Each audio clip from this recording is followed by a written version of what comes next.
content. It's been a while. A long while. Tell them a little bit about what we're about to do today. It's mostly you, but Yes, this is my infertility journey, miscarriage journey. tell them a little bit of how you got here, like to this point, how it's been. Depressing. It's been depressing. With a smile, but it's real. Yes. I don't even know where to start. Oh my god. Okay, so I guess I'll give a little backstory on how it started, what made me start an infertility journey. So I guess the most important part of when it started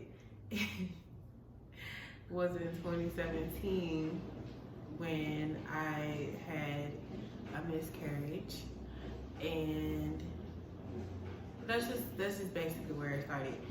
I don't even know. I mean, take your time. Like, considering she's doing this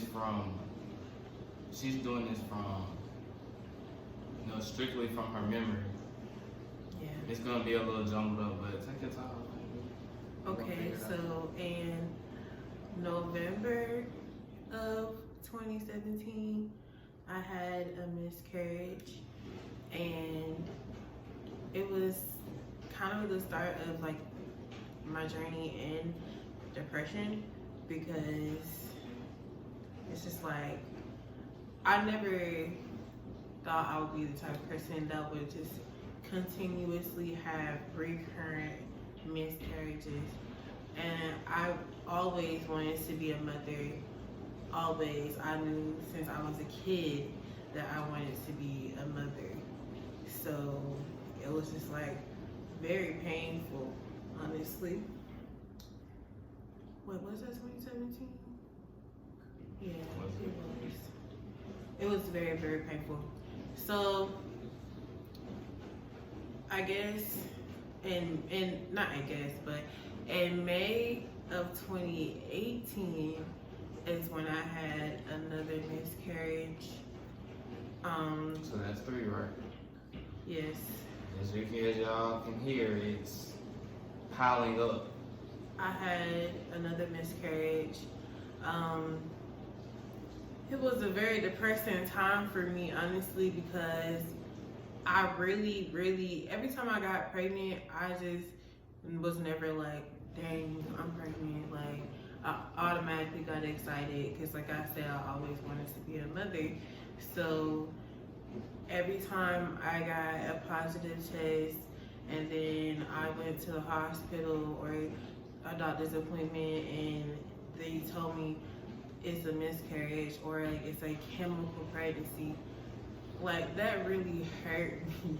Like, it really. You're laughing. I'm trying to laugh to not cry, but that really hurt me because it's just like, I'm just like, oh well, I can't have another miscarriage. Like, it's gotta end up being right eventually, right? Like, that's what was my thought every time I got pregnant. Like, this is gonna be the one. This is gonna be the one that brings me a baby. Like, I really had that mindset. So I ended up having another miscarriage, and what was this one? No, it's the same one. Oh. And I just, after that, I was just like so depressed. And every time I saw a person get pregnant or a person I know pregnant, I would just cry. And I just be like, it's just not fair that I can't have these children. And it's just like, it was really hard for me. Like, a lot of friendships were tested during that time, because it's just like, all my friends have kids, and everybody from school, they were starting to have kids, and it's just like, what about me? So I should have got some tissues. Anyways, so that was in 2018. In 2019, and I think it was August of 2019 or September, I ended up finding out I was pregnant again, and I actually made it kind of far, but then when people get that ultrasound out the dresser, it's in the drawer in the kitchen. Oh yeah, I took it out. It was like I actually got pretty far with that one. This is my little ultrasound. Everybody talk about how my baby head was gonna be big, but like right after that ultrasound, when I had my next ultrasound, the baby's heart wasn't beating. So, you know, that was another one that was lost, and I just really was losing hope. Honestly, it's like I just didn't want to try no more. I was depressed. Like, I didn't want to live, because my mindset was just like, if I can't have a child, what's the point of living? Like, I just feel like in my mind, I want to leave like a legacy in this world when I die. Like, I don't want to just die and have nothing to carry on my name. Like, and I have a lot of godchildren, and I have a niece now. I love her. Shout out to Zara. But I have a lot of godchildren and a niece, and I just really love kids. Like, I mean, everybody always tells me whenever I have my first child, whenever I have a child, I'll be a great mother. But it's just like, it's just not happening for me, you know? And it's very depressing, because it's like, I have all of this love to give to these other children, and it's like, I know I could love my child, you know, to death. I really could love my child, but it's just like, it's just not happening for me. So I was just really depressed, and I used to go off on people all the time, and I just always felt like, you know, I was scared that when my friends and family got pregnant, like, I wouldn't love their babies, because it's like, it was a sad moment for me. Every time someone will get pregnant, I hope it's not selfish to say, but I would be happy, but like, I would be happy for them, but I would be sad for me, because it's like, I have to watch someone else go through a pregnancy again, when I just be like, that could have been me, you know. Anyways, so that was. What's how you feel? That was in yeah, it was August. Okay, it was August of 2020. So that was last year. Dang. Okay. Anyway, so that was August of 2020 that I had this ultrasound, and so then I got pregnant in December, and at this point, I'm just like, every time I get pregnant now, I just get worried. Like, I just be like, it's not gonna last, it's not gonna work. But like with this pregnancy in December, I had really like put my faith in God. I was just like, God has his hands on this baby. Like, this is gonna happen. Like, this is gonna be the one. It's gonna be my rainbow baby. Like, this is going to be the one. Especially since usually I have miscarriages really early sometimes. And like recently I have miscarriages really early. So it's just like, I really had faith, because I hadn't had any signs or symptoms of miscarriage. So I went to the hospital just for like a confirmation. I told them I had a headache, but Confirmation. whatever. I actually told them I had like recurring headaches and I had stomach pain. because I knew like if you tell them that you have stomach pain, like they gonna check for pregnancy. So like that's what they did. They was like, "You're pregnant," and I was like, "Really?" But I already knew. So yeah, and then they did an ACG blood test, and they told me that my ACG was pretty low, and they told me to come back in 48 hours to get a repeat test. So I did that, and my ACG, it barely went up. And like anybody who's been pregnant and knows that your ACG is supposed to double, like that's what they check for. So my ACG only went up like 20 points. And then they told me to go and schedule an appointment with my OB because they didn't understand why my ACG was still going up. But they told me that it was a miscarriage. So, you know, I went home and cried again. And I called my OB and asked them if they wanted to keep my appointment for the next day for blood work, you know. And I told them what they said. They told me to come in the next day. So I did that, and it had went up like a lot. Like it was like 60 something when I went to the hospital the day before, and the next day it was like 120 something.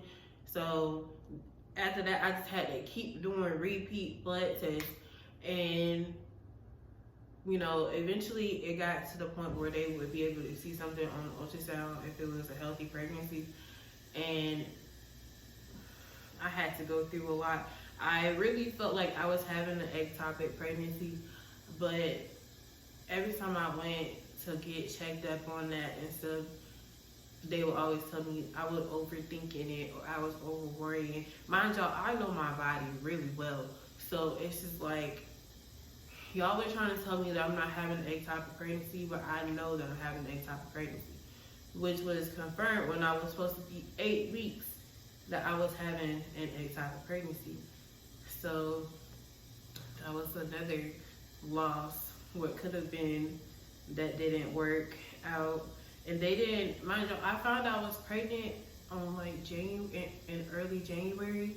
They didn't find out it was an ectopic pregnancy until the beginning of February.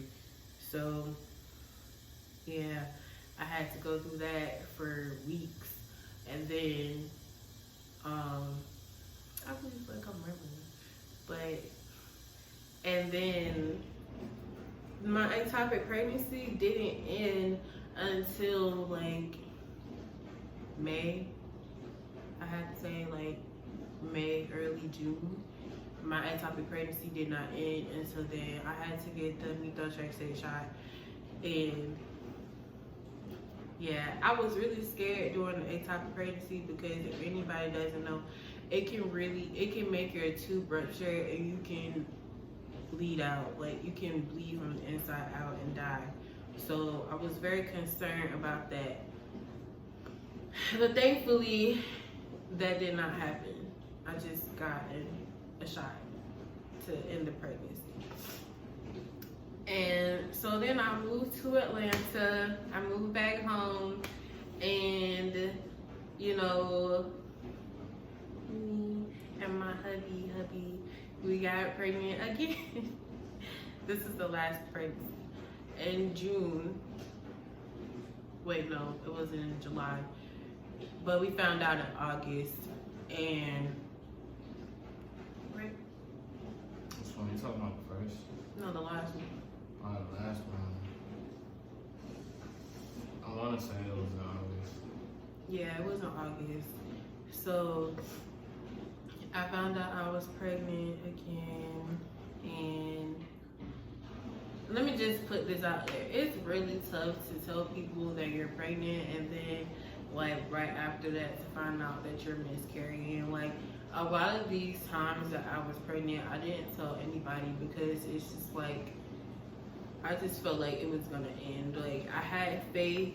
I tried to have faith that it would work out for the best, but it's just like at this point, I just knew my body, and so I just knew it wasn't gonna work. Like it wasn't gonna work. So, you know, we ended up having, I had to get early appointments at this point because after you have an ectopic pregnancy, you have like a higher chance of having another one. And so, you know, they make you have early ultrasounds and early blood work. And so I ended up having blood work done first and ultrasound. I'm sorry, I had an ultrasound and early blood work, and the blood work was good. Well, it was low, they said, but like I was early, so. And then I had an ultrasound, and in the ultrasound, they said they didn't see anything, but they said that it was still pretty early, so like not to worry. But they did inform me that I had a blockage in my left tube, which is the same tube that I had ovulated out of that month. So, you know, he told me that the chances of an ectopic pregnancy was high, but they was holding out hope. So after that, I had to keep going back for blood work, and my blood work was actually it was really good. You know, it was doubling appropriately. And when I had my last ultrasound for that pregnancy, they actually seen the sac in my uterus where it was supposed to be. So like, it was like the odds was defeated, because when you have a blockage in your tube, or hydrosalpinx in your tube, it's supposed to be like the sperm and eggs not even supposed to meet. You know, it's not supposed to meet. So I really felt like, wow, maybe this is the one, you know, because if it got through that, like, it could probably get through anything. And then 2 days later, I had to go back because they told me I had a cyst on my ovary. And my HCG levels had went down, so that was confirming another miscarriage. So after that, I just got really depressed, but it's like I didn't tell anybody that I was depressed. You could kind of just tell, because it's like, I just don't know how much hurt a person can take. Especially a person who really wants kids. Like, that gets really hard. It makes you want to give up. It really makes you just want to give up and not try and not do anything, because this is like, how many times am I gonna have to hear that I'm having a miscarriage? Like,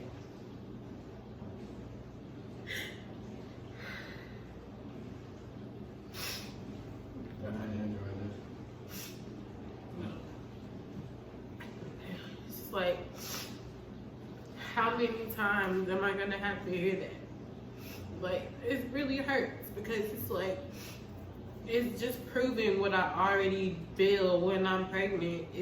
I already feel like it's not gonna work out, it's not gonna happen, and then I have all these people telling me I need to have faith, it's gonna happen, and then it just doesn't happen. So it just proves what I already feel, and that really hurts. So at this point, as of today, I have a fertility consultation next week, and I have to see if they'll approve for me to get my left tube removed, because it's blocked, and that's my dominant ovary. So if I'm gonna get pregnant, I have a higher chance of getting pregnant from that ovary. And then I have to carry on with IVF, because I was told that the reason why I keep having miscarriages is most likely because my eggs have chromosomal issues.